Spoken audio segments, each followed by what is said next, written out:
4:02 this morning at a home on LaFourche Street near North Clinton Avenue. Police say when they arrived, they found the dog trapped with its paw caught in a closed door. During that time, police were able to get everyone out of the home and were told the dog was able to get free and started running towards an officer who shot and killed it. Two of the victims, including a 13-month-old, were taken to the hospital and are expected to survive. In Wayne County, one person is in custody after a domestic incident in the village of Palmyra.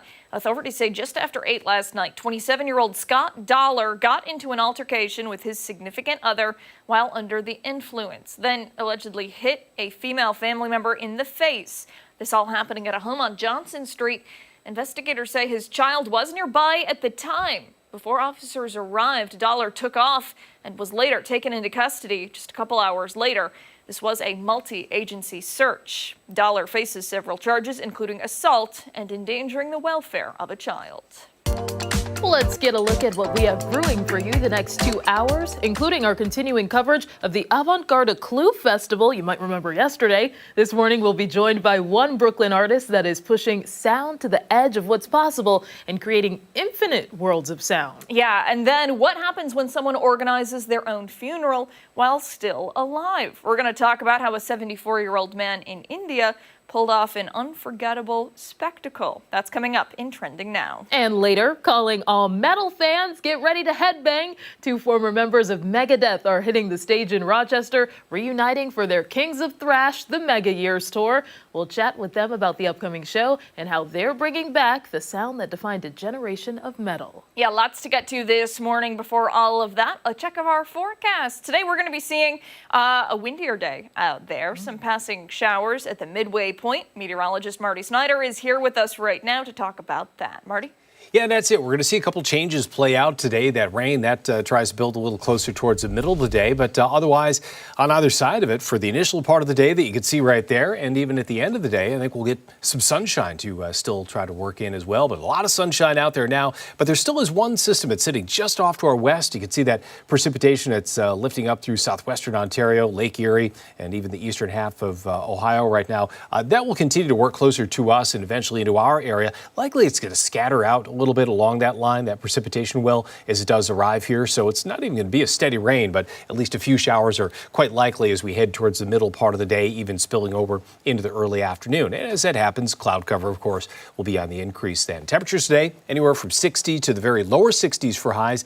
And then longer term, we see those numbers slide off a little bit. Likely some lake effect rain develops southwest of Rochester. That's going to be off of Lake Erie over the next couple days, and just a much colder setup to cause that to be the case. Only 52 tomorrow.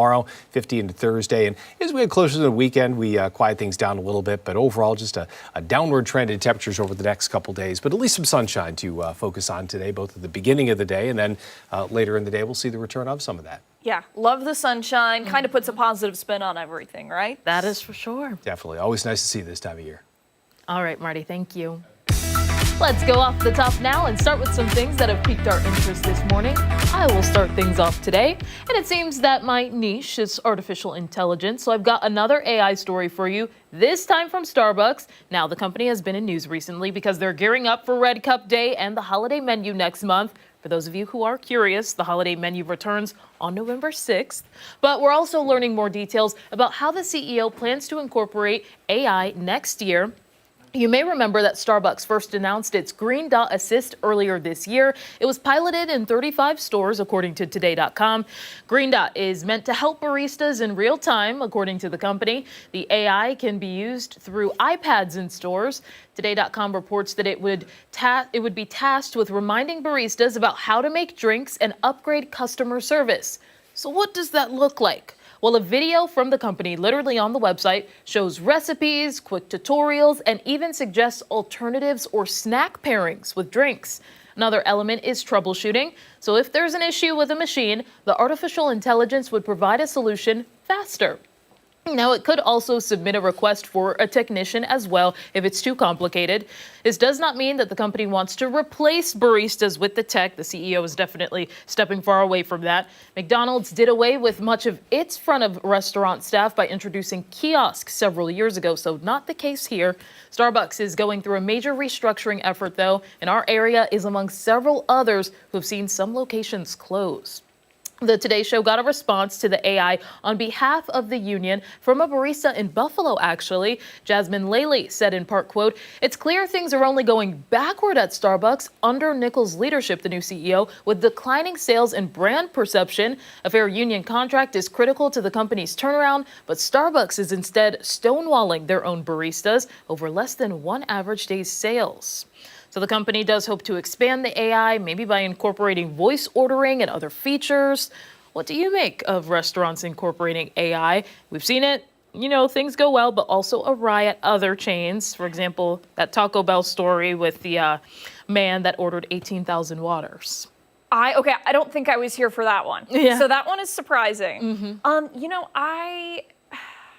I guess I'm just wondering, is it really that necessary? I feel like Starbucks has a lot of other issues going on right now. And granted, I know that there are different departments, and there's probably a whole team of people dedicated to focusing on how to use AI to make the company better. But I just feel like a lot of people are very angry at Starbucks lately. And I feel like this is just kind of adding fuel to the fire here. People are very sensitive when it comes to taking away responsibilities from other people's jobs. Yeah. So I don't know. I'm thinking really right now? We're Yeah. going to announce it right now. When is it rolling out? Next year? So, yeah, the hope is next year. It was announced back in June 2025, if I'm not mistaken. Okay. So it's going to be spreading is the goal. I just feel like they probably could have waited maybe after Red Cup Day, right? Yeah. I feel like people are usually pretty happy at that point. The holidays are here. Everybody's got their festive drinks. They're coming off of pumpkin spice season. I don't know. I feel like the timing isn't great right now. I will say there's a couple sushi restaurants in the area, and they use actual robots to deliver your beverages. Yeah. And I think that is super charming and fun. Yeah. But other than that, I'm just thinking I don't know.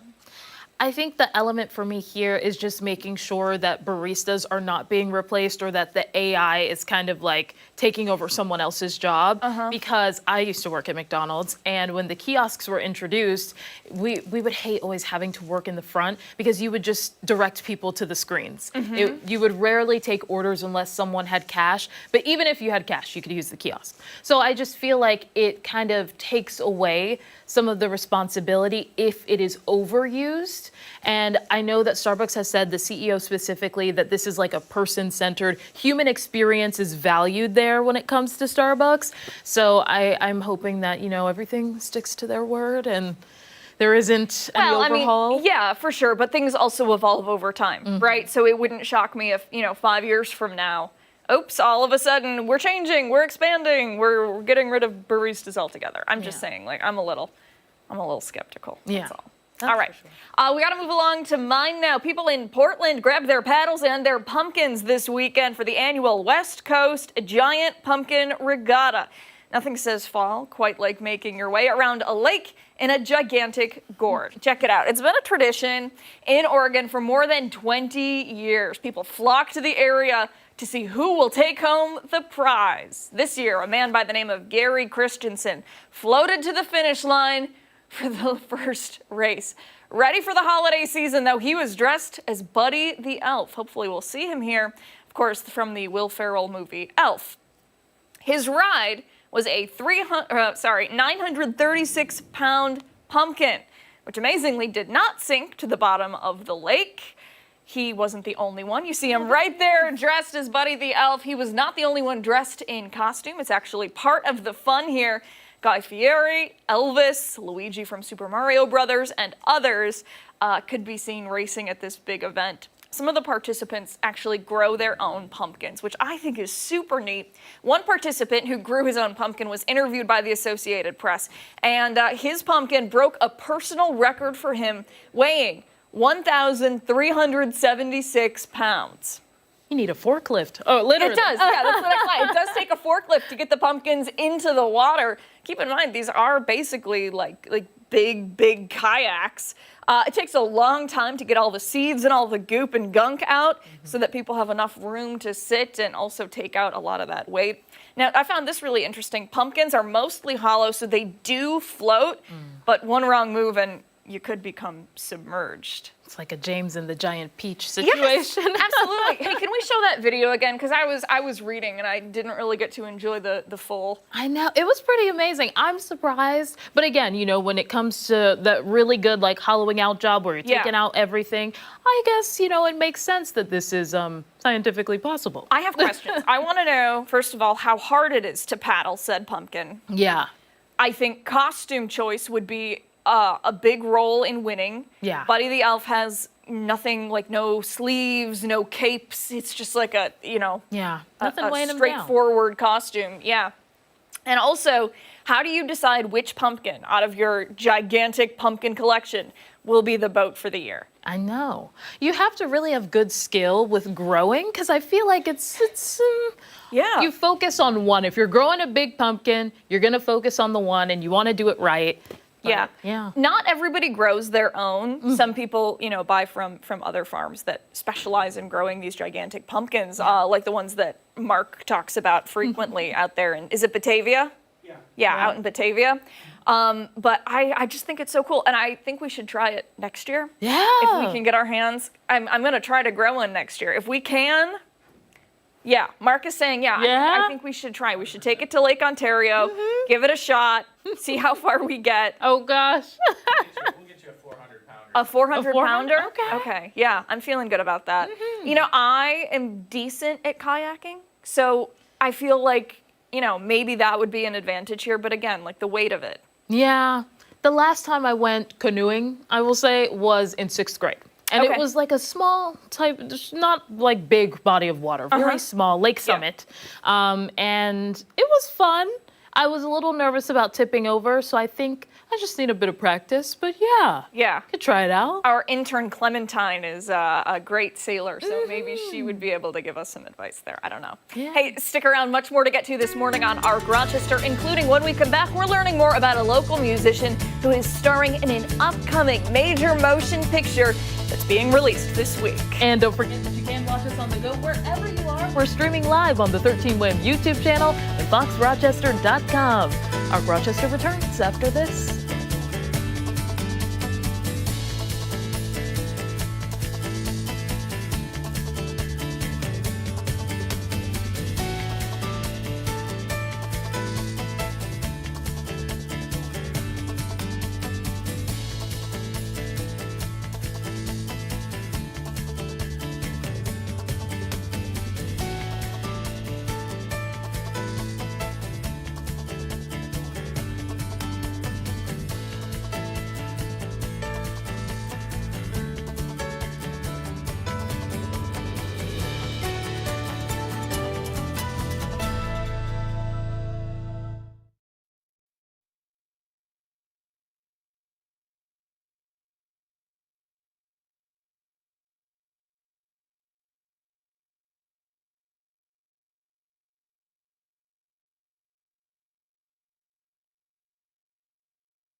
Yep, that was me. All right, can we just get a mic check from you? Just count to 5 for us. 1, 2, 3, 4, 5. Is that 4, good? 3, 2, 1. Okay, great. Yep, that's perfect. Thank you. Appreciate it.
Hollywood is shining a light on the E Street Band and Bruce Springsteen in the new biopic Deliver Me From Nowhere, which hits theaters this week. Yeah, Rochester even has a tie to the film with musician Judah Seeley starring as Springsteen's sax player Clarence Clemons. Judah is here now to talk more about this role.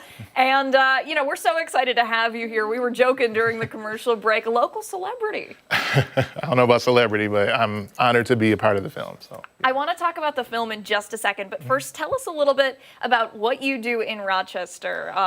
You are a musician. I am. I'm a musician. I'm a saxophonist, keyboardist, producer, Billboard #1 artist, and I also am a music teacher. I teach at Rochester Prep Rochester Prep Andrews campus is the school.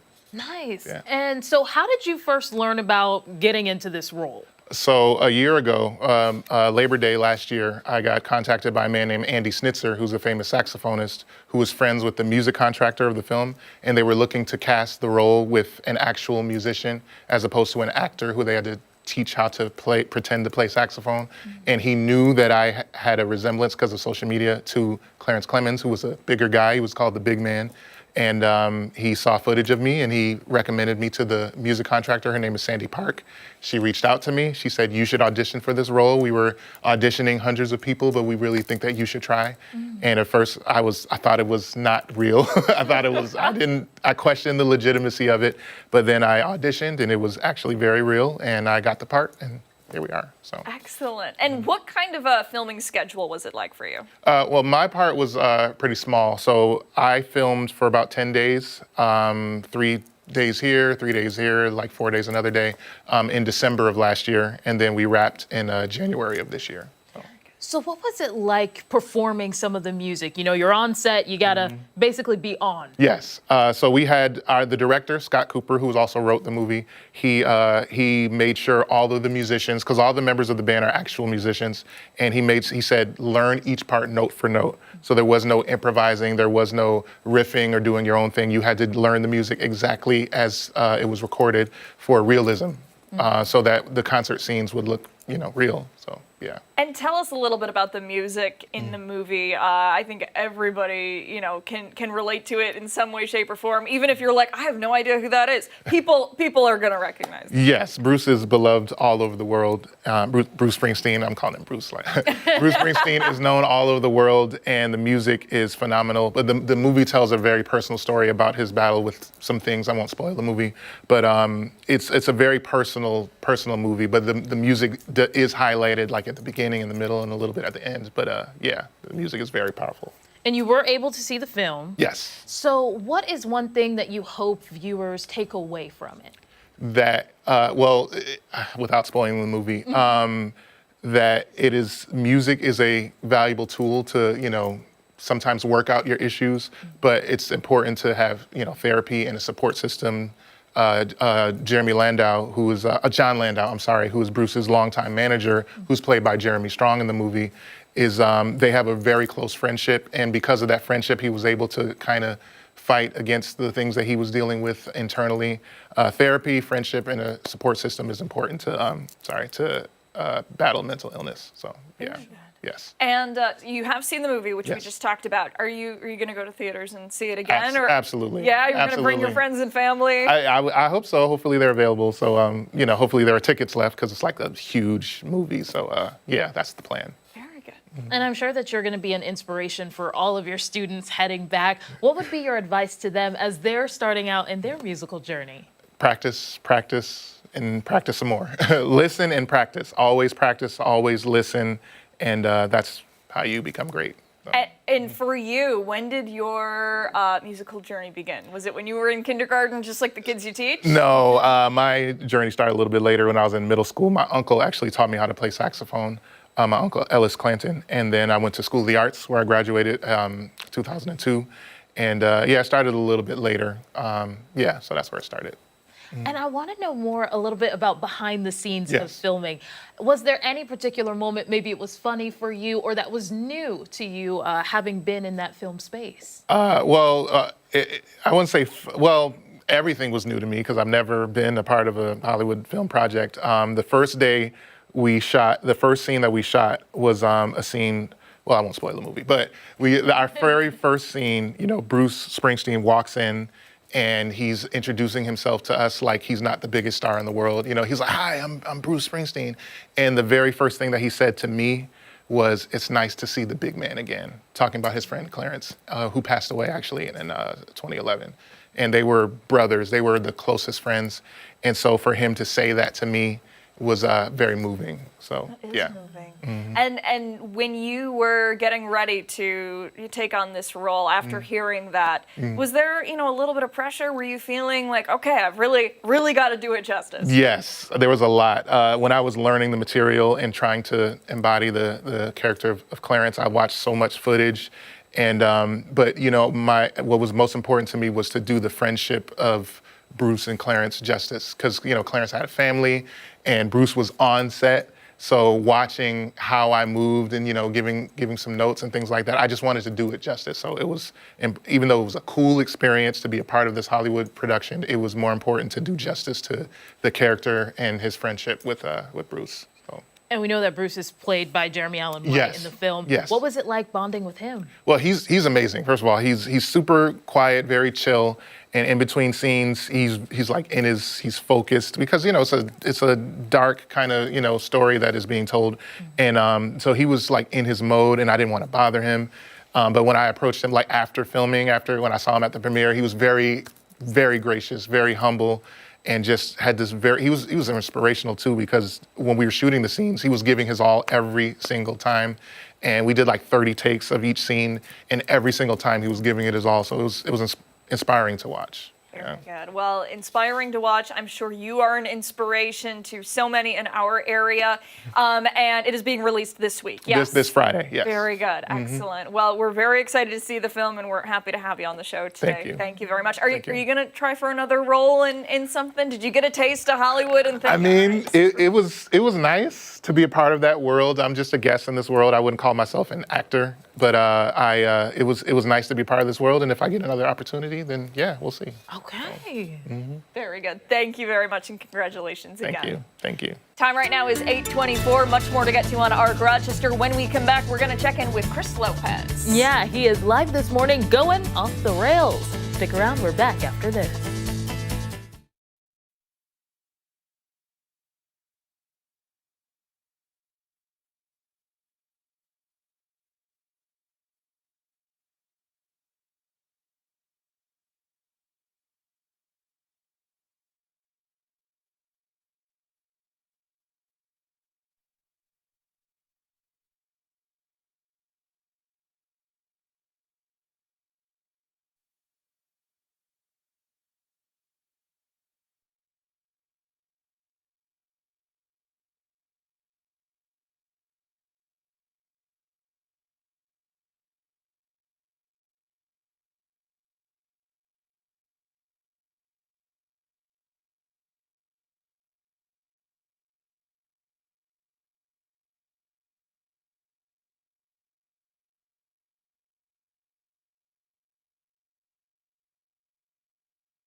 This weekend, families can hop on board for some good old-fashioned fall fun straight from a vintage train. Yeah, the Rochester and Genesee Valley Railroad Museum is inviting families to enjoy scenic rides through beautiful autumn landscapes, all while heading to a pumpkin patch. Our Chris Lopez is live there checking out their newly restored train car.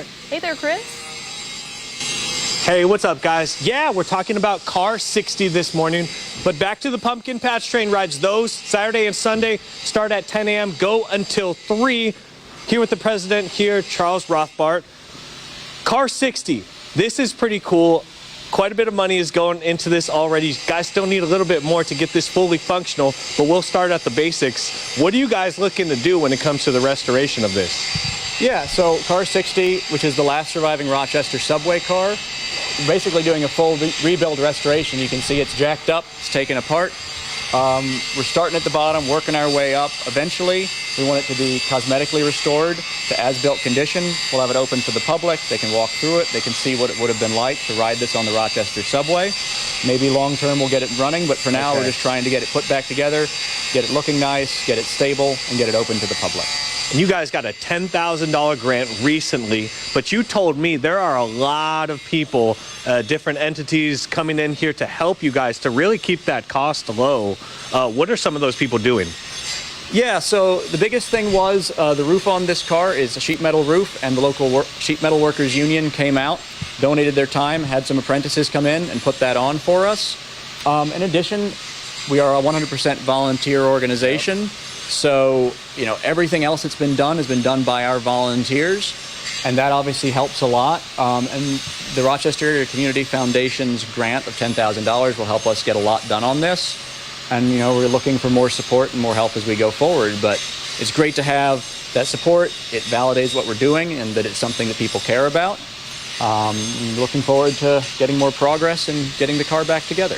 And tell me about the historical significance of this car. It's just one car, but it has such a big part in trains around Rochester, which is what really used to run through Rochester, where we have the thruway now. Right, so this car was originally built for the street railways in Utica, but it was moved over here. It operated on the Rochester subway, which ran basically from Brighton through the upper west side of the city. Moved hundreds of people, thousands of people, up till 1956 when it was shut down. This is the only thing we have really left from it, and it's an important part of our history that I think we need to represent. And it's been impressive, and we've had people come down. They're like, I remember riding on this. We have some members that remember riding on this. So it's really not gone yet, but it's important to get this preserved and share that on to the next generation. What would be the cost to fully restore this? If you guys had carte blanche, how much would it cost to fully get this not only cosmetically restored, but functional? We've gotten numbers out there. They're, you know, $1 million plus. I mean, there's a lot of work to be done, and it's a lot of skilled labor, and that's where having both the support of people like the Sheet Metal Workers Union and also our volunteers is really critical to allow us to get stuff done like this, you know, in a reasonable amount of time and with the money that we have. And it's also where support from groups like the Rochester Area Community Foundation are so great. And you guys have people working on this right now. Tuesday is work day for you guys. How long does it take, or how long are these guys in here working on this? I mean, we start about now, 8 a.m. Some people are here through the rest of the day. I'll probably be back here later tonight for kind of a second shift to get some more stuff done. Okay. Dedication, Yes. Charles, dedication. Yes, certainly. On top of the job you already have. Once again, everything is volunteer based here. Yes, yeah, we have a lot of people, you know, some retirees, some people like me who are still working that really spend their time out here. Tuesdays are our big work days when we're not running for the public. We're also here Saturdays working on stuff, and there's always something going on. Well, you guys are doing a great job so far. $10,000. You guys need a bit more to get there to get it fully restored and running, but I wish you guys luck. Coming up next, now while that's getting restored, this train over here is not. I got to catch the train. We're going to be getting into the specifics of the pumpkin patch train ride. See ya. I got to get out of here. Back to you in studio. Stay tuned on Arc Rochester. I think you're going to run faster than that train, Chris. Just my prediction. Yeah! Thanks, Chris. Don't go anywhere. Much more to get to this morning on Arc Rochester. We're back on the other side of the break.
8:33 on this Tuesday morning. Thanks so much for staying with us here on ARC Rochester. Meteorologist Mark McLean joining us now with a look at today's potential showers to expect in the middle of the day and weather trivia. Not quite the washout that we had on this date back in 2016. Ooh. How about that?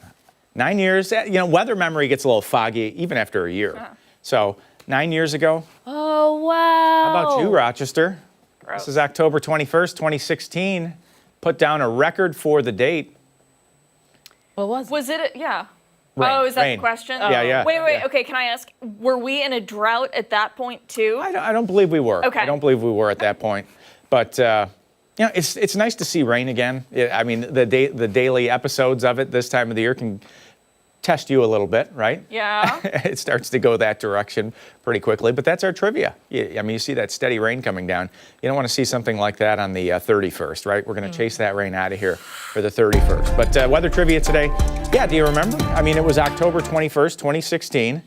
We had record rainfall in the area. How much rain fell? Was it 9/10 of an inch, 1.59, 2.1 inches, or did we have as much as 2.53 inches of rain on that date? I'm trying to remember. I was in college. Okay. So I was at Brockport. So you would have been, you would have definitely experienced this because a lot of this fell, the city, the official record for the city is at the airport, which is slightly west of the city. So the areas west had quite a bit of rainfall with this one. Yeah. I feel like I've got a decent guess. Yeah? Yeah. It's a guess, right? I mean, obviously most people wouldn't remember something like this, but. I feel like we need a weather ruler just permanently out here because I'm a visual person. Weather ruler. Yeah. Yes. All right. Like a big, like a chart. Kim, you know what I mean? Kim, are you listening? We Yeah. would have Weather one. ruler. There was a station back home. He was Yeah. known for, I'm forgetting his name, but he was known for it. We got to get a Mark ruler or Okay. something. We'll get one and we'll have Why somebody. can't you be like that? It was guys? Pat something. I just Pat I something. always fall a little short. No. Oh, boy. But, I guess we're talking about a little rain in the forecast for today. But before we get to that, check this out. Former student at MCC, Alicia, always sends cool photos every now and again. And she's always watching the sky. And that is Comet Lemon. We'll see if we can get our NASA ambassador, Tony Rice, on later this week to talk about this one. This is with the naked eye. And if you look closely, you can see the handle of the Big Dipper at the top of that. So it's very easy to find in the northwest sky about an hour after sunset. So it's a family-friendly hour to get outside to check this out. If you have binoculars, you can really see the tail on this thing. So it's pretty cool. You can chime in, share your weather photos. Maybe you have one of those on your phone. You were out looking. We'd like to see that. And pics of your pets. We do the Muddy Paws photos at 9 o'clock too, so pretty cool to see. But what we're seeing now is just plain old sunshine. Nice little start out there. 43 degrees, no wind. You remember the wind yesterday, 35-mile-per-hour gusts. Was on a school visit up to Hilton for the Village Elementary up there, and several very large limbs broken off of trees. And I started thinking, does the drought have an impact here, right? Are these trees a little bit more stressed out, a little dried out? Are we seeing a little bit more damage than we would normally see because things have been so dry? But we do have some rain on the way, about 170 miles away from Rochester at this point. That's out of our next weather system that's going to be moving on in here shortly. So the forecast map ahead by lunchtime, I think clouds come in. There's that chance for a quick shower. It's not going to be a washout by any stretch of the imagination, but the air behind this is cold enough and cold enough in the upper atmosphere that you see south of Buffalo. That look familiar? It's still green. It's still green. Okay, it's not white yet on the screen. Mark. Still green, but that is lake effect rain, and areas southwest of town are going to see a good bit of that as we head through the next few days. Watch Wyoming County, watch Genesee County, watch western Livingston County to the southwest of Rochester. Yes, we'll all see a chance for a few showers on Wednesday, but some of those numbers start to roll up much higher for the Buffalo area. I wouldn't be surprised if some of those spots had an inch or two of rain off of Lake Erie into parts of Erie County. But today we'll top out near 60. That's seasonable, even with that shower chance at lunchtime. Tonight we'll drop back into the mid-40s. Some isolated showers late tonight as some of that cooler air starts to move in. And that's the story for the rest of the week. Showers Wednesday, some passing showers around on Thursday. Friday's going to be one of these days that's brisk. Sturdy breeze is another way of saying it. Yeah. And you get temperatures down in the low 40s with a 20-mile-per-hour wind, and you start putting on extra layers. 53 on Saturday, 57 on Sunday, mid-50s for Monday. I kind of have to park a little far when I go to the gym. And yesterday I just had a t-shirt because I was like, Oh. oh, it's sunny, whatever. Yeah. But then by the time I was leaving, it was like starting to get dark out. Yeah. And I was like, regret.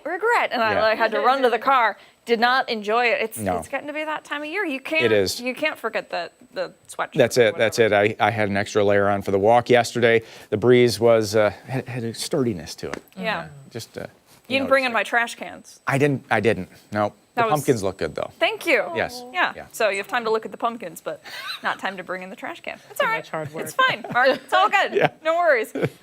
So for Friday, that 51 brisk. Thursday is lower temperature-wise, but Yeah. There's going to be a noticeable bluster on both days. Okay. Yeah. All right. Yeah. It's gonna feel like it's in the 40s, and plus you get a little damp. You know, we're gonna have some lake effect rain showers around. It's just that time of the year. Yeah. Now down the road, after Halloween, there's some signs of maybe No. other changes. No. We'll talk about those when we get closer. we were laughing earlier because Chris Lopez is like, I can't wait for winter. And Marty's like, you haven't even experienced a real winter No, yet. no. Like, October 23rd is the average first date that flakes fly. November 8th is the average first day of snow accumulation. So Okay. that's how close we are. And those are the averages, right? I mean, we've had snow in early October before. All right, Mark, thank you. Yeah. Much more to get to this morning on Arc Rochester. When we come back, speak of the devil, we'll go live to Chris Lopez. He is chugging along this Tuesday morning. Hey, take us with you. You can watch us wherever you are. We're streaming live on the 13 WHAM YouTube channel and foxrochester.com. We're back after this.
aboard for some autumn adventure. The Pumpkin Patch train rides are back in Rush. Yeah, on weekends, families can climb aboard vintage trains at the Rochester and Genesee Valley Railroad Museum for a scenic ride straight to a pumpkin patch. Our Chris Lopez is live there this morning, checking out all the fun. Hey, Chris. Hey, what's up, guys? We are leaving the pumpkin patch area as well as the museum. We're done talking about car 60. We are in a fully functional car right now, and this is one of the cars that people can go into this Saturday and this Sunday. I want to bring in Charles this morning, president here. Tell me a little bit about this car. This car here, 1969, I believe. Yes. What kind of car, what purpose really would this serve? Yeah, so this is a caboose, generally, but specifically this is what's called a transfer caboose. Okay. So you'll see it has these big platforms outside. Cars like this were used when you had a job that had a lot of switching to do, or had a lot of long moves in reverse, to give people a place to stand and safely move the train from. So you've got your stove, you have work surfaces in here and storage. This is basically a mobile office. Okay. And How many people total would be crammed in here? So usually around 5 total if the engineer is okay. back here. Train crews are usually around 5. Most cabooses were set up for the crew to sleep in as well. This was not, it was more for local use. Okay. But the other cabooses we have would have had bunks, toilets, refrigerators, everything they needed to be out on the road overnight. And then are people going to be able to ride in this train here, or this car here, or is it just going to be the open one? Yes, so we have 3 cars. At least these back 2 will be open. They can ride in the car, they can ride out on the platforms, they can ride in the open air car. There's a lot of options available. And with this event, you're bringing it, it's a kids event, it's geared towards more families. Are you guys trying to recruit more kids to kind of take this hobby on like you guys have, you and Jackson? Yeah, I think, a lot of the point of this, we're here to share the history, we're here to get people interested. For a lot of kids, this is the first time they'll ever be on a train. For a lot of adults, this is the first time they'll ever be on a train. And I think it's really important that we provide that experience, maybe get some interest going, and maybe in a few years we see the kids back here as volunteers. And what is the state of trains right now? Kids coming in to volunteer, I'm really more talking about the younger generation. What's the state of that? Coming into you guys and saying, hey, I kind of want to learn more about trains. What can you teach me? Yeah, we have a lot of younger people who've been starting here recently, all different backgrounds. Some who are really interested in trains, some who just kind of want to work on this kind of stuff. And so we've brought them in, we've got them working on metalworking and mechanical and woodworking. There's a ton of stuff going on, and it's all a great learning experience. And it's all volunteer based, so you take everyone. Does anyone need to have a specific knowledge when it comes to mathematics, engineering, trains at all? No, I mean, we certainly welcome whatever people come in with, but we have people from all different backgrounds, whether they worked in IT or management or chemical engineering. They come down here, they work on this stuff, and we're all here to learn and to get stuff done together. And where'd your love of trains come from? I think I've had it all my life. I say that every kid's into trains. Most people just grow out of it, and so I'm just still here. Never did. You and Jackson, you are 32 years old, right? And Yes. then Jackson, I believe, is 25 years old. That's the vice president and president, the young generation. I love it. Taking over, learning from the old generation. 10 o'clock to 3 o'clock Saturdays and Sundays. Adults, $25. Kids, $10. Seniors, $15. They're also going to have a petting zoo. There's the pumpkin patch as well. There's drinks, there's food, and you get to ride on the caboose as well. I'm going to send it back to you guys in studio. We will have information on our website, Fox Rochester and 13 Wham, showing you guys how you can get tickets and more about this event. Back to you in studio. It kind of seems like Chris is just getting to experience all of the fall fun without having to actually pay or go do any of the other stuff. How lucky is he? I know, pretty lucky. All right, Chris. When Arc Rochester returns, it's this morning's Crime Stoppers. We're back after this.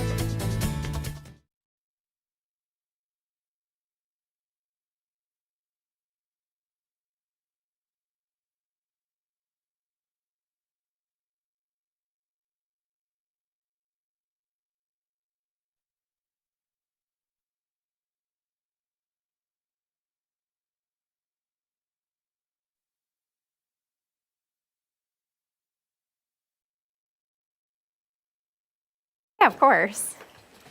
All right. When was the last time you were here? I feel like it was like a month or two Was ago. it? Yeah, month I or think two. so. Yes. Okay. Okay. Very, very good. think it was like August or something like that. Yeah, that sounds right. Like trying to adjust myself here. There we go. All right. These chairs are so uncomfortable. There is no Mine is good wobbly. way. I'm wobbling on this thing. Yeah. Yeah. And they're just, I have really long legs, so it's like, Like where do there's you, no good way to sit. There isn't. I got this. All right, so today we're talking shop.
Shoplifting isn't just a small crime anymore. It's become big business, and local law enforcement says organized retail theft rings are targeting stores across the state, costing businesses and consumers millions each year. Yeah, pretty incredible. Joining us for this morning's Crime Stoppers is Trooper Linnea Crane to talk about how the crimes work and what police are doing to put a stop to it. Thanks for being here. Yeah, thank you so much. We were talking during the commercial break, and this is much, much bigger than people might realize. So give us the rundown. What are you guys seeing right now?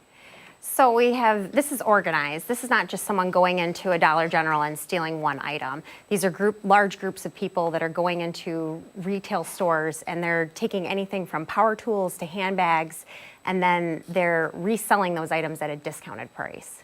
And what does enforcement, or I guess, targeting these groups look like for state police? So we collaborate with retail outlets and other local agencies, and we'll go through loss prevention to try to identify these people, and then we'll work hand in hand with them to catch them.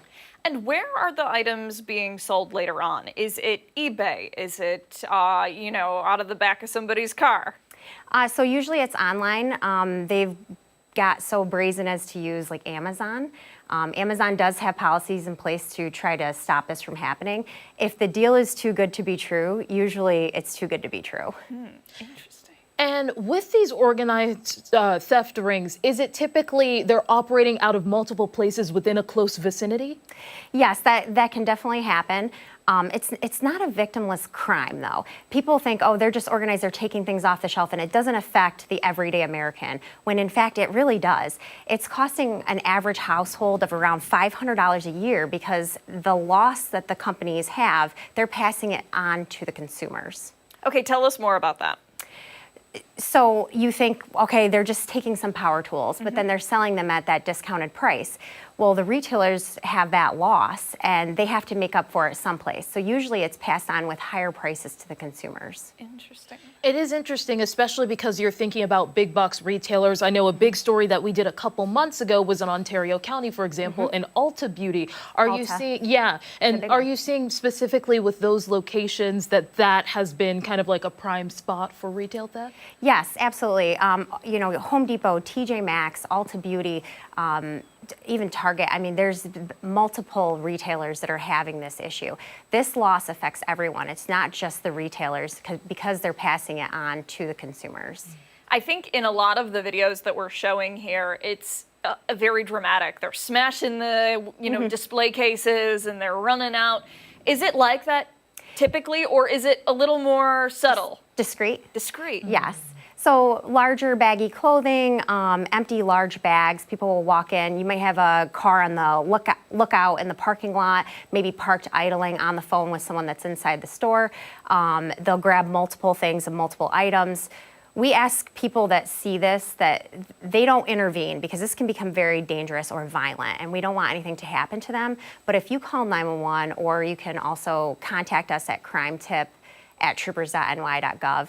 And you can pass that information along to us so then we can try to go there and intervene. And what do consequences typically look like, or charges to be more specifically? So this last year we've investigated 41 cases. And of those, we had 38 arrests with more than 53 charges. We have recovered about approximately $20,000 worth of inventory, but we've recovered $17,000 of that. So our community stabilization unit is out there. They're working hand in hand with the retailers and with other local law enforcement, and we really are trying to crack down on this. So what if somebody's sitting at home and they're thinking, okay, I just bought whatever, a luxury handbag on Facebook Marketplace for $20 and I feel like maybe something's up. Should they reach out to you guys and say, hey, here's who I got it from? Yeah, absolutely. If they choose to do that, again, they can go to crimetip@troopers.ny.gov. They can pass that information along to us, and then we can investigate the situation. And you mentioned a couple good tips, for example, not approaching suspects in person, yep. and also being very keen on if it's too good to be true, then it probably is. Are there any other tips for people out there? If you see something, say something. A lot of times in your mind, you're looking, you're like, that looks a little suspicious. We would rather someone call 911 and we go out and investigate the situation than later on find out $10,000 worth of power tools are missing, or handbags, or beauty products, right? Because then we're trying to play catch up. So we do rely heavily on the public for information to further our investigations. Very good. Trooper Crane, thank you so much for your time today. We really appreciate it. And this Crime Stopper segment, of course, will be posted on 13WHAM and on foxrochester.com. Hey, stick around. We have so much more to come here on ARC Rochester as we continue into the 9 o'clock hour. We'll be right back.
open. Did you I know, like that's it? you, Mark. Wow. First time. Feel very included. Yeah. Just don't mess up. Okay. We can take you out just as Yeah. easily as we put you in. Well, I got a few months to go anyway, right? Yeah. How many days? How many hours? All right, it's Tuesday. It's 9 o'clock. It's October 21st. Thank you for joining us. I'm Abby Fridman. And I'm Stephanie Joseph. That, of course, is meteorologist Mark McLean. Back with us again for a check of the forecast and the answer to today's weather trivia. Yeah, it was kind of a rainy day on this date 9 years ago, back to 2016. What were you doing 9 years ago today? I know it's hard to remember last week, right? But here's the video that we had. You know, boy, it came down in buckets that day. This was a major flooding event for central and northern Pennsylvania. They had like 4 to 6 inches of rain from this. And this was just a slow-moving weather front, a area of low pressure, rode up along it very slowly. And we had lots of wet pumpkins there at the gourds. Yeah, they got a good bath. You didn't even have to clean them up when you brought them home from the farm market that day. Look at, you know, everybody's out trying to enjoy it. You know, the umbrellas are out for the football. Not great. So how much rain fell? And what were you doing on this day 9 years ago? I was in college. Okay. I believe I was a resident assistant at the time in Rockport. Okay. And probably being miserable because I had to walk to my classes. Yeah, if I had to take a guess. That's not fun at all. That's all right. Was it 9/10 of an inch of rain? 1.59 inches, 2.1, or was it as much as 2.53 inches of rain? Now, from that video, that was pretty rainy video, It was. right? Barbara says B, so does Liz. Rod and Lisa both said D. Eva. Yvonne had C. Any more Okay, so responses? like kind of across the board here. Yeah. Cheryl's husband joining in the party at C, and Cheryl has D. So the Hubs has C, and she has D. Okay. I'm going to go with C. Cheryl's husband, I think I'm on board with you there. Okay. Well, too. this was the 4th greatest amount of rain that we've had for any single day during the month of October. Wow. We actually had officially 2.5 inches of rain for that day. So that puts it up there back on this date 9 years ago. Cheryl, we should have listened to you, my friend. Got to be honest. Sorry. I have no recollection of this at all. Well, you don't remember what we did earlier this morning. But we have this listing of weather records that pops up every day, and it gives us, the daily high, low, and even the obscure records like record low max, record, all the stuff that's in there. But yeah, that was an interesting one. We're going completely the opposite direction with this. Even with the last 2 days added on, this is still the driest stretch of weather in the history of Rochester from July 1st through October 20th. 112 days. Wow. It's never been drier. 4.9 inches. That's it. That's crazy. That one day back 9 years ago had half the amount of rain that we had in 112 days. What? Yeah. That's crazy, right? That really is. 1933 was the last time anything close to that happened. Look at that, 5.29 inches. But I think we're going to turn the corner on this, but not for these two sleeping friends. Look at the size of that cat. Are you kidding me? Oh my gosh. That's a cat. I thought that was a dog. I know. That's a cat. Big boy. Sleeping Girl. friends, cat and dog of the day. We've got a lot of interesting picks coming up, but we're gonna have some wet paws this afternoon. Wednesday looks kind of soggy, especially if you're watching us from west of Rochester, Genesee County, Wyoming County. You folks are going to get a real soaker the next few days. Thursday, Friday, and still some showers around. Looks like it dries out a little bit into the weekend, so we'll cross our fingers for that. But 46 degrees with the sunshine, south at 5. The nice part about today is the change in the wind. Yesterday was the kind of day you had to put the cart back in the corral at the supermarket, right? Otherwise, you're going to put a dent in somebody's fender. Dew point 41 out there, so it does have that fall feel still. And that next area of rain is it's about 170 miles off to our west with that next weather system. That's going to be moving in around lunchtime today. So it is in a kind of a hurry to get here. But notice that the coverage of rain is not that great. The clouds are around. And we'll get back to some sunny breaks deeper into the afternoon with that colder air coming in, though. Yeah, this is the first time this season that we're going there. Lake effect. What does lake effect do for your psychology? Horrible things. Yeah. I was just thinking, I'm going to have to start increasing the vitamin D intake every day. 'Cause, Or you you- know. I'm at 1,000 IU. 1,000 a day? Hey, yeah. Yeah. Should I be taking these kinds of things? I don't know. Do you Probably. enjoy being happy? Is that what vitamin D does? Yeah, right? Happiness, energy. Okay. Yeah. We all Strong need bones. it. Strong bones. Yeah. Vitamin R on the screen. What is that? Rain. Oh, Lots of it. God. Vitamin lake effect. There it is, west of Rochester, and it concentrates near the Buffalo area, south into the south towns, as they say, into ski country. They're going to be seeing some rain off and on right through really into Thursday, likely into Friday morning as well. So the precip amounts aren't going to be great near Rochester. We're going to get a few hundredths to a tenth of an inch or so. But areas southwest, you see these numbers rolling up. Half an inch, 3/4 of an inch. Erie County is going to get an inch or two, at least with some of that rain moving through. But seasonable this afternoon, 60 after that little wave of showers moves through. Much of the time should be dry. 45 tonight, mostly cloudy, some isolated showers late. And the 7-day forecast for us does have cold air into the weekend. Kind of a little bit of a brisk feel Thursday and Friday. A lot of us will be reaching for the jacket for the first time if you haven't done so already. I know if you're out early, you have to have it. But still cool into the weekend, 50s, and a little sunshine next week, temps in the mid-50s. But Thursday stands out to me on that day because it's the average first day of flakes for Rochester, October 23rd. Send a shiver. Yeah. It's just the averages. It's just the averages. And when is the typical last day of snow? Actually, that's about April 13th. Okay. Yeah, so the season could run from October 23rd through April 13th. How many days is that? It's Ashley, a lot of days. It's a lot of days. This is how I described it teaching in college. I said it can snow in October, November, December, January, February, March, April, and May. It's 8. It's 8. It's 8 out of 12 months. Yeah, take your vitamin D. Too many. It's getting sad around here. Much more to come this morning on Arc Rochester, including when we come back, we're continuing to preview the ongoing Avant-Garde A Clue Festival. It's happening this week. You don't want to miss it, so be sure to go online. We're streaming on the 13 Web YouTube channel at foxrochester.com. We're back after this.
2010, the Avant-Garde Clue Festival is happening this week at 75 Stutson Street, bringing some of the most innovative and boundary-pushing artists from around the world right here to Rochester. And some of them are stopping here to explain their art. Yeah, this morning we're welcoming R.C. Christian from Alberton, Georgia, an experimental composer performing tonight. And we also have Zilmra, a Brooklyn sound artist and instrument builder who can create infinite worlds of sound. Good morning to both of you. Thanks for coming in. Good morning. Thank you. Thanks for having us. Let's, who would like to start? Let's start with you, my friend. Okay. Tell us a little bit about what it is you do. Okay, so I do experimental music that is sound-based, electroacoustic instruments that I build myself, route them through effects and modular synthesizers, and cut up sound with it. And I want to get to that in a second, but I also want to hear from you. Okay. Tell us a little bit more about what you do. Yeah. Calling it music is a stretch. It's a time-based type of art. It just takes time to see it. Okay. And we use sound, but it's not really music. What would you classify it as? Sound. Just sound. Okay. Okay. All right, good. And for the both of you, when did you start with this kind of art? Whew. For me, started like in the 80s. Okay. You know, late 80s, I started working with music, and it just devolved into what it is now. Okay. You know, I started to get away from music per se and going further towards noise. And I find a freedom in that style of sound, so it's a pretty good place to work. So would it be accurate to guess like sound effects, as in like it could accompany a moment that is Yeah, there are, but I mean, part of the freedom is there are no rules to this thing, you know. So it's your limits are your imagination. So. Okay. And where does your imagination take you? Clearly, it's a unicycle, yes? Well, this one is, yeah. Yeah. I've built other instruments, electroacoustic as well, with found objects, you know, hooking up pickups and, you know, volume pots, and, you know, basically giving them a life, you know, a repurposed life. Nice. Okay. And I'm wondering for you, is a part of like the get up, is that like a personality thing? Does it help with like concealing the identity to add to the mystery? Well, it is a mask, and yes, my name is not R.C. Christian. I'm hiding my identity. Okay. And do the people you work with, do they know who you really are, or is it you always wear the mask? The people I work closely with, some of them know who I am. But for the most part, I've introduced myself as R.C. Christian from the beginning. Okay. I don't know who he is. Wow. And I wear the mask most of the time. Most, even at home? Yes. Okay. And is that more so not to distract from the art itself? It's to protect my identity. Gotcha. Okay. Very good. So, is this your first time in Rochester for this festival? No. No. Okay. This will be my third. Oh, nice. Third. All right. So, Yeah, I played the first one. The original one was Rochester Experimental Week. That was like 3 years ago. And then Avant-Garde Clue, Adam Aratola started it last year. And I played it last year, and there were a lot of great acts. This year, the Acid Mothers Temple are playing, and Rubber Cement. I don't know that you would know either of those acts, but they're big acts in our world, you know. And just a lot, like almost 300 acts over 7 days. So it's pretty cool. and do you get a lot of inspiration from seeing other artists in, Oh, of course. in that world? Yeah, without a doubt. No. No. No. I don't enjoy music. It's not about music. What is it about? It's about communication. Okay. And why is this the appropriate medium for that? It's a popular form of media. It's more popular than pamphlets or books or anything. So people perform in a musical way. So I've created a project to perform in that setting, but I would not consider my music or my art to be music. Okay. All right. And something keeps bringing you back for this festival and for similar festivals. For somebody sitting at home who's thinking, you know, I am interested in kind of entering this industry that you guys are in and like the other artists are in, what's your advice for them? Just be yourself. Just, you know, let your creativity take you where it needs to take you, and try not to have any boundaries while you're doing it. Okay, very good. Yeah, if you want to make money, don't do this. Yeah, that's a. There's very strict rules as Yeah, to how I actually agree with you that. should produce art and music to make money. And what we're doing is the opposite of that. We are expressing ourselves just for the sake of art and expression.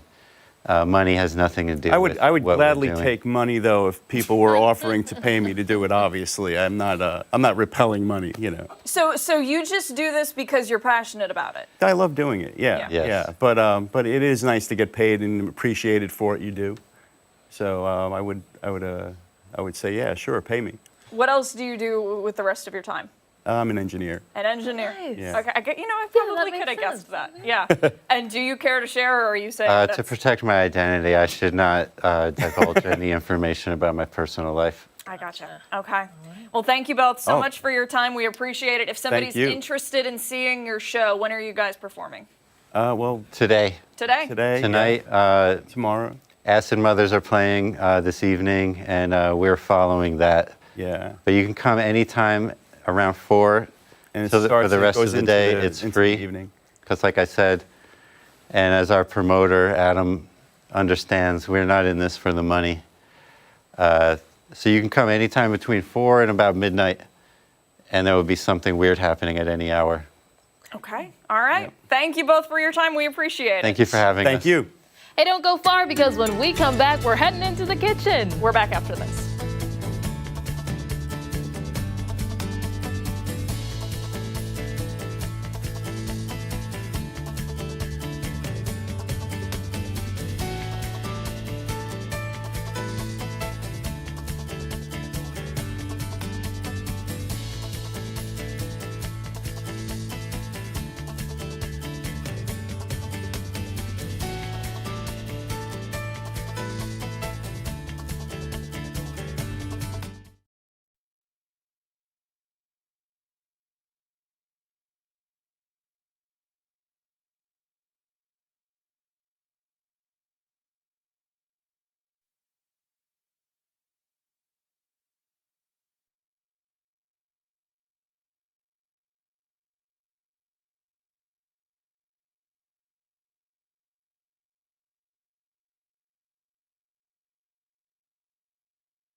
Spatchcock Funk, and we are here to show you something special from where we're from, Central New York, Utica. These are vodka riggies, chicken riggies, all sorts of names for them. But it's a fantastic vodka dish that just glistens. Makes you feel better about life in general. Feel me?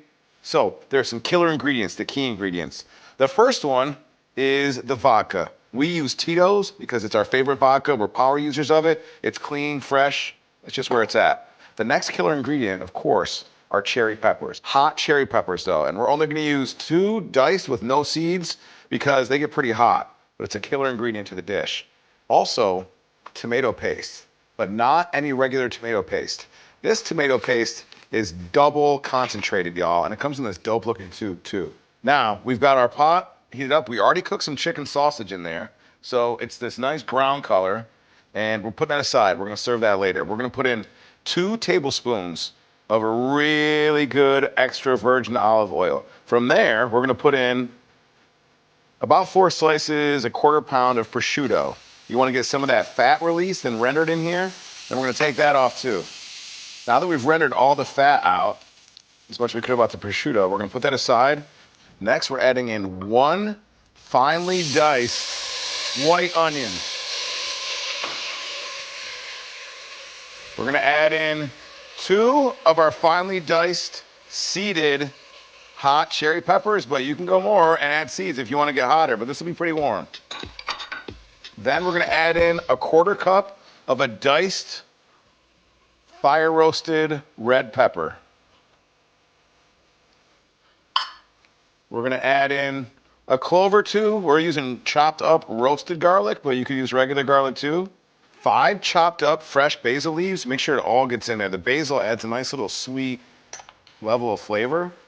2 tablespoons of chopped up fresh Italian parsley. Give this a stir, and you're gonna cook this for about 5 minutes or so until all of the onions are translucent. Now it's time for the double concentrated tomato paste. So it comes like a toothpaste. So what we're gonna do is we're gonna squeeze it all in, have fun with it, write your name, whatever. Now, over the heat, you're basically gonna keep stirring this until all of it is evenly coated with that double concentrated tomato paste. Now we're evenly coated, we're gonna add in about 2 tablespoons of our vodka and kind of deglaze the bottom of the pan. While we're still over the heat, we're gonna add in 1/4 cup of the reserved pasta water. Let this go for another minute, then we're gonna take it off to heat. We've got our sauce mixture now, already removed from heat. What we're gonna do is we're gonna take a 1/2 cup of heavy cream that we've left out at room temperature, and we're gonna slowly stir it in. Don't worry if it breaks, because we can just add some butter and it'll emulsify again. So now I'll give it a stir. So I've got evenly mixed. We're gonna add in 1 last 1/4 cup of the reserved pasta water. We're also gonna add in about a 1/2 cup of grated, shredded Parmesan, shredded. We're gonna add in our meats, prosciutto, and the pasta. And we add the cream last like we did, because now it's gonna be glistening when we put in the pasta. So you want this all evenly mixed. I've got a good plate full. What we're gonna do next is we're gonna take more of that shredded parm we like. We're not gonna be overly crazy about it, just a little bit, just to dress things up, just a dash. And then we're also gonna take a basil leaf that we're gonna break up, throw around the place a little bit, because it looks nice with the green color. A little vodka riggies, spatchcock funk.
Good Tuesday morning. Thanks so much for staying with us here on ARC Rochester. It's time to take a look at some of the stories that have people talking in this morning's Trending Now. All right, we're going to start out with a pretty unique way to track your health.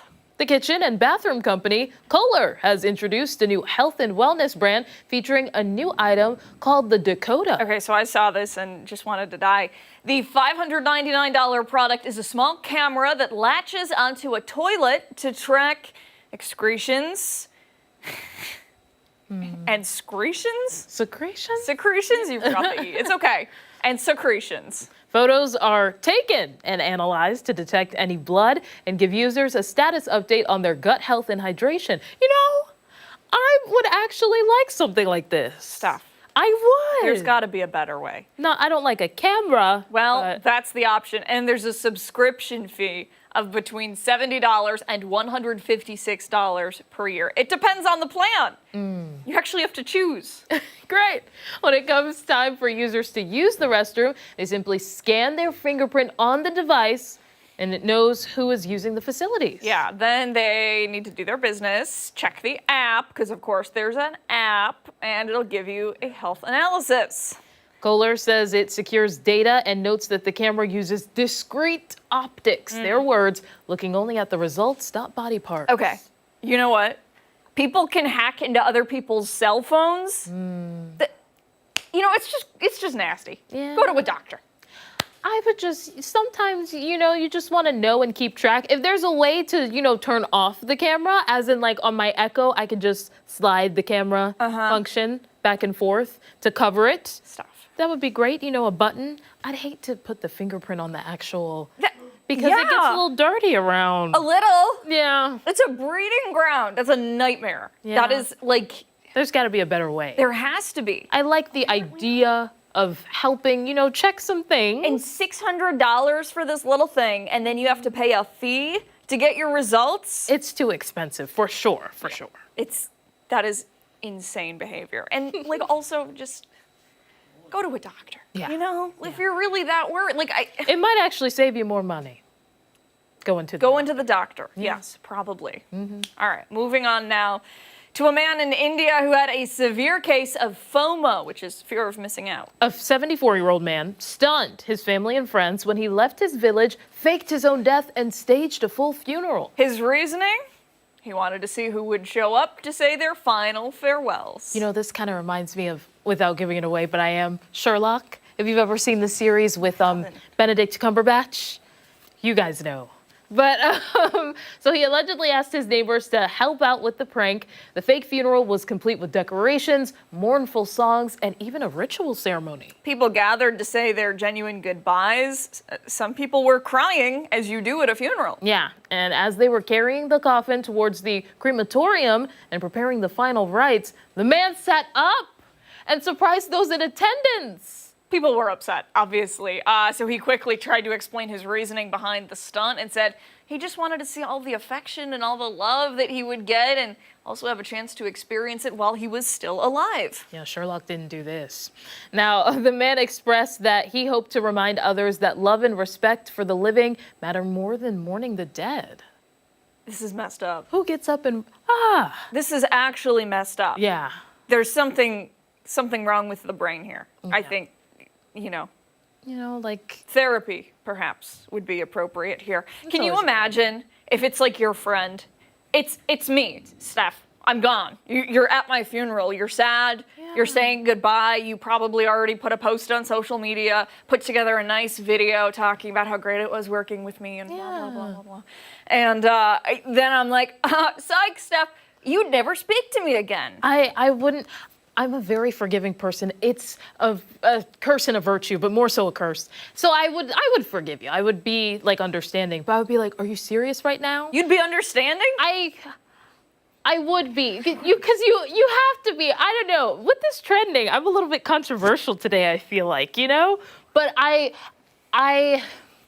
wouldn't have paid for the funeral. So that it's not, you know, something that I would have to worry about. I think financially, I would be very upset, and it would take a long time. They're carrying his body to the crematorium. Yeah. There's music. It's sick, Yeah. is what it is. Yeah. I would never, if you did it, I probably wouldn't. Well, I would speak to you again. I'd tell you that you were wrong and it was real messed up. And I would get the finger wagging too, just like my mom. Yeah. And then that would be it. Yeah. Goodbye. Never Yeah. again. It's definitely, it would be a friendship that would be severed. You know, like it would be, I wouldn't need any more. But for me to move on, I would need to forgive. And he's all like, oh, I wanted to see how many people love and care about me. Probably fewer now than before. That's for sure. Gosh, that's really mean. Yeah. Okay. We'll move on now. I'm like getting Dan Shrek heated right now. This is like... Rightfully so. It is. Yikes. It's a pretty bizarre story. Okay. All right. So you know the saying, beauty is in the eye of the beholder. Well, one man may have taken that a bit too literally. Yeah, after completely losing sight in his right eye, a jewelry store owner in Alabama decided to personalize his new prosthetic by having a diamond embedded in it. The man says that after going blind in one eye due to a terrible illness, he wanted to find a unique way to stand out and share his experience with others. So he curated an artificial eye that has a 2-carat diamond at the center. He describes these gem eyes as art and has even created a business for them. The man says he's made about 10,000 artificial eyes, fitting them to everyone between the ages of 6 weeks old to 101 years old. While it does look interesting and beautiful, people on social media are commenting on the safety of having a diamond in your eye socket. That's where I went first, because I was like, wouldn't it hurt just a little bit if it's like rubbing across the eyelid, or it's kind of big. Yeah. Yeah. It is kind of big. Listen, I feel very bad that this man is unable to see. Yeah. Would I get it done? No, I would not. People put diamonds everywhere nowadays. What are you saying? Like they put it on their teeth. Yeah, what are you saying? Say it loud for everyone. I'll text it to you. Don't do that. It's probably mean and inappropriate is what it is. He's giggling over there. Do you hear him? And he looks like a schoolgirl. He's kicking his feet and giggling. Either way, I think it's ridiculous. Yeah. Sorry, no offense to this man. Again, I feel really bad that he went through this. But get your ear pierced, maybe. Yeah. Kudos to him, though, for, making some light or fun out of, a tough situation, because, anybody could just, pity themselves, and he's deciding to, take the high road and try to make it stylish. Yeah. He sent a very mean message. That's what that was. Mark, just Funny though. Shame. You want to say it on TV? No. Yeah, that's what I thought. All right, 9:35, much more to come this morning on Arc Rochester, including when we come back, a little heavy metal for an upcoming show. It's happening tonight. A lot of fun. Don't forget that you can watch us on the go wherever you are. We're streaming live on the 13 WHAM YouTube channel and VoxRochester.com. We are back right after this.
Park, Rochester, and happening tonight, fans of thrash metal will be celebrating the heavy metal genre with some of its pioneers. They're former members of Megadeth, now called the Kings of Thrash, playing tonight at Photo City Music Hall. Longtime Megadeth bass player and Grammy winner David Ellefson and guitarist Jeff Young are with us this morning. We also have executive producer Mike DiGiorgio, who knows the music very well. We asked him to sit in, and he's been kind of geeking out, being fully transparent, geeking out all morning about this. You hold me back, Abby, before I get too nerdy in my questions. All right, we'll start off easy. Thanks so much for coming in today. My pleasure. We appreciate Welcome, it. you're welcome. You guys got here yesterday, went to House of Guitars, yes? And Always, yes. Show tonight. Tell us a little bit about the show. So show tonight. So we went back. Jeff and I played together. Dave Mustaine and I founded the group back in 1983.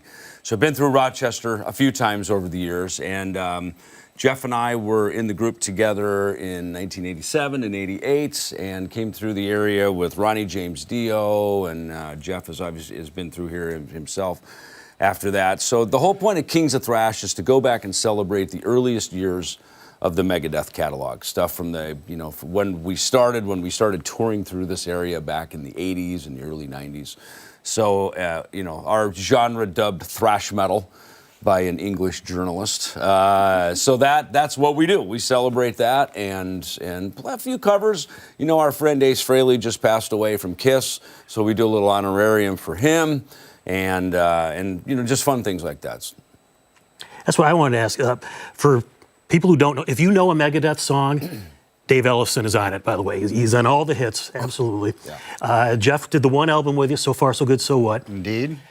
How'd you guys find each other again after both being out of Megadeth at different times and neither of you there now? We'd stayed in touch a bit over the years. There's the VH1 Behind the Music special that Jeff and I were in touch during that period. The former Megadeth drummer Nick Menza, who was in the group in the 90s, he had passed away, and we were doing a documentary movie together, and we got together over that. I guess that was early 2022, just kind of coming out of the pandemic. So Jeff and I were in that. I helped produce and narrate that film, and that actually just came out on Blu-ray, and it's on the Tubi and all this kind of stuff. So that's really what connected us. We went to there's a hot spot on the Sunset Strip called the Rainbow Bar and Grill, which was the hot spot back in the day, and we were just chatting music, and Jeff started humming me a riff that he had from 1988, and I went, I remember that riff. Next thing you know, we go in the studio, we start recording and writing some new music, and then at the Whiskey A Go-Go, Quiet Riot bass player Chuck Wright hosts an event called the Ultimate Jam Night, and they were doing some tributes to Ozzy and Randy Rhoads and things like that, and Jeff calls me up one day and goes, hey, they're doing a tribute to the Big Four, and the Big Four of thrash metal are Metallica, Slayer, Megadeth, and Anthrax. So he said, you want to come out and jam a couple tunes? So I flew out, we jammed a couple of tunes, and our singer, Chaz Leon, happened to be the singer that they chose. And he was actually has a Megadeth tribute band down in Orange County. So it just sort of fell together, and after we did it, the feeling was so great, we go, we got to keep doing this. So that's what started Kings of Thrash. So sometimes the best things in life are just these random collision of moments that happen, and that was how we reconnected, and lo and behold, now we have a new band together. There you go. And Jeff, for you, it's got to be nice, a walk down memory lane of sorts, but also creating these new memories. Talk about it. Oh, well, for sure. The great thing is that a song is nostalgia, and there's always a memory. So we noticed that we're having the age range of people who actually saw us when we toured back in the late 80s, also bringing their children. So we're seeing generations of people coming out to listen to this music that, it's its own sound, its own style, and we're happy to celebrate that and keep thrash metal alive. Back when the Big Four were doing their early recordings, you were aware of what all four were doing, probably. Yeah. Did you sense a link like, all right, they're doing the same genre I am?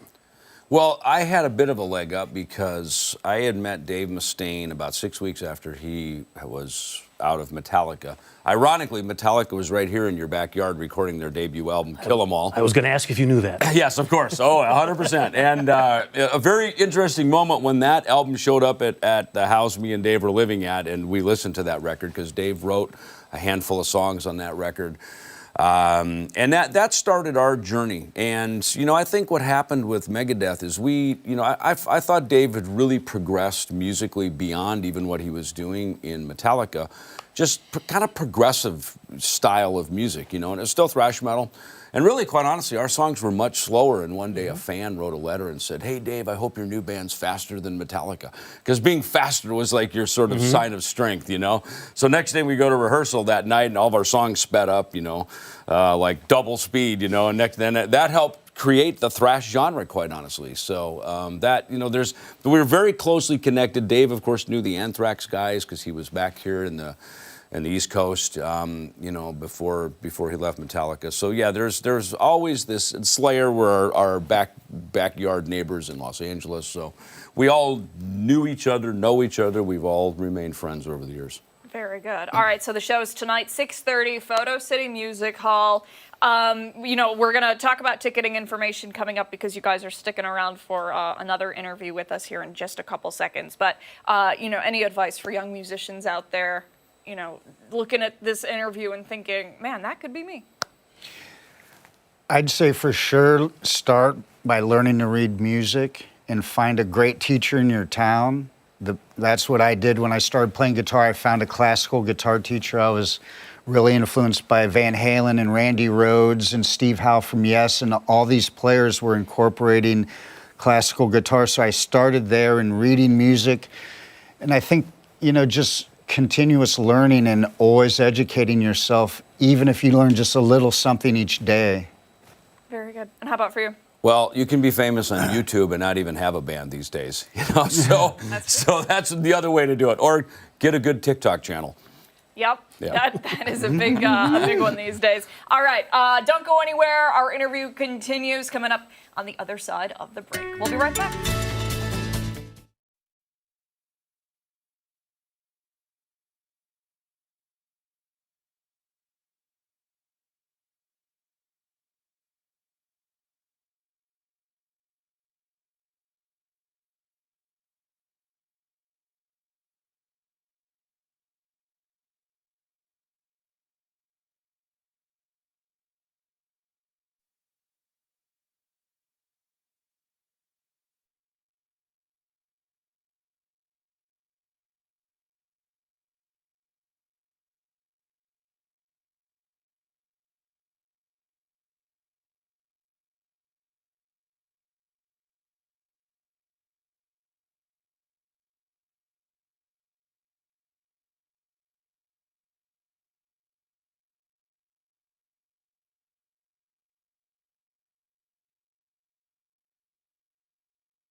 First. 9:48. This one, camera 2. We're back now with the Kings of Thrash, former Megadeth members Dave Ellefson and Jeff Young. Executive producer Mike DeGiorgio is here now also. Mike, I'm going to let you start this one off.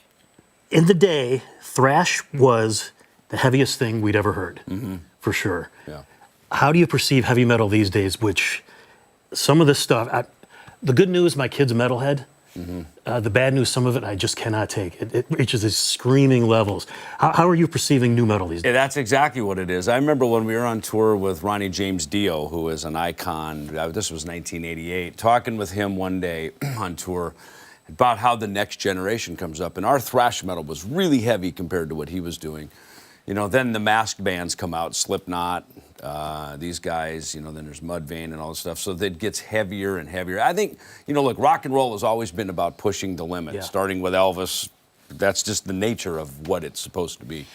So it is. There's, you know, it's now, I remember seeing the Kiss reunion in 1996. Me and Marty Friedman went down, and I was looking at it going, as heavy and dark and daunting as this was, and our parents didn't want us to listen to it, it was like family entertainment by then because of what had progressed past it. And probably thrash metal might be the same thing. It happens every generation. Our music's actually pretty melodic. It's heavy, but it's melodic, it's listenable, and you know, that's, so I think that's just the nature of rock and roll is the young generations are always the creators, and they're always pushing the envelope a little farther. And Dave, you mentioned Ace Frehley, who we just lost. Yep. You were also at the big Ozzy farewell show. I was. The big stadium thing. Yeah. What was that experience like? Did you have much interaction with Ozzy at the time? It was super cool. You know, I got to know Ozzy pretty well just as a friend, as a gentleman when Megadeth and Black Sabbath did a big tour across Latin America back in 2013. So it was great to see him, to say hello, to say goodbye, unfortunately. You know, we did our big group photo. And I think what was so interesting about it is that no matter the pedigree, whether it's Sammy Hagar, Steven Tyler, Metallica, a guy from Megadeth, whoever, everybody was just on this even playing field. You know, there was no, where's my dressing room, where's my limo, you know, like, and there was none of that. Everybody was just so chill and hanging out because I think, first of all, we were all fans of Black Sabbath. And really, Black Sabbath and that music, that was the star of the show, you know, of course, of which Ozzy was a member as well as his own solo career. But, you know, I think we knew his health wasn't great. So I think everybody came into it with this just very respectful mindset. And that just made for one of the greatest shows ever. You know, we were calling it Heavy Metal Summer Camp. You know, it was like Heavy Metal Live Aid, you know. More trivia back in the day, I'm going to throw at people of a certain generation. MTV News. Every hour, they would do the news breaks. MTV News, you hear it first. And there was your bass line from Peace Sells in there. Did you guys get anything for being? No, we did. We got paid. Once an hour you were on MTV. Yeah, we got paid. You know, I remember the first time we heard it in our band department. You know, we heard it one time, and we went, "Is that our song?" And then the next time they would alternate it with this little DJ scratch. So it's like, they must not have been us, you know. And then as we heard about it, like, oh my gosh, you guys are on like every hour hearing, you know, the P-Cells intro bass line. You know, the truth of it is we were on tour the whole time. I missed the whole thing.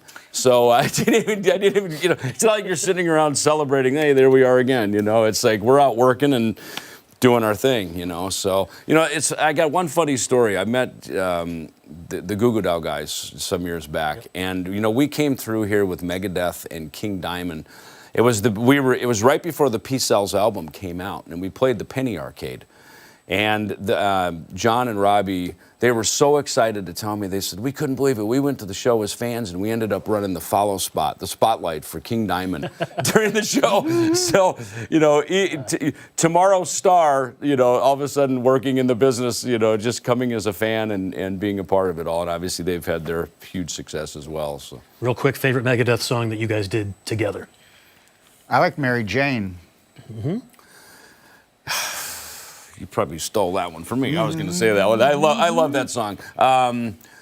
I think probably, you know, In My Darkest Hour was this very big song. Yeah, it was also part of it was the lead single off of the Decline of Western Civilization, the metal years. And that was kind of a good launch for that record, too, but especially being around that movie. And I think Megadeth was shown in a really good light inside of that film as well. Yeah. Is there a least favorite song? No, all the songs, they're like your children, and they're each their own movie. It's like its own ride in an amusement park, so we just take the ride and enjoy that. And the cool thing about, I think, with this style of music, and some people may be trepidatious at first, but in the end of the day, what thrash means, I looked it up when we started this band, it's really any genre of music that has fast passages. Right, so within our show, you're going to hear blues, rock, swing, jazz, classical, metal, all these styles, flamenco, world music. I was putting a lot of flamenco solos on that record, so within this context, it's really kind of world music, to be honest. And I think that's why we have such a diverse fan base. Yeah, and I think you probably don't hear that often anymore in music when you look at, whatever the top 100 songs on the charts. There was a benchmark we had when we started Megadeth is to write very epic-oriented music, stuff that could really be a soundtrack. If you closed your eyes, you could almost have a visual to it, and also stuff that was timeless. And I think the music has really stood the test of time. It doesn't sound dated. You don't go, oh, yeah, there's something from the 80s, or, oh, yeah, that's something from the 90s. I think the Megadeth music, out of everybody in the thrash genre, I will go on record as saying, I think is probably the most timeless and will probably stand the test of time the most and be the most listened to by people that aren't even just metalheads. Very good. Thank you both so much for your time today. We appreciate it. Certainly an honor. I know definitely. Fantasy fulfilled. Thank you, guys. For me as well. The show is at 6:30 tonight, Photo City Music Hall. Ticketing information will go over on foxrochester.com. When we come back, our final thoughts this Tuesday morning.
Hello. Time now for our final thoughts here on Arc Rochester. A lot of good stuff, I'd say, from today. Mark is like geeking out over here. We got married across from the House of Guitars. Did you really? Yeah, there's like pictures of it in the background. It was just brought me back to that, but so cool. Yeah. Symphony of Destruction we played in the commercial break.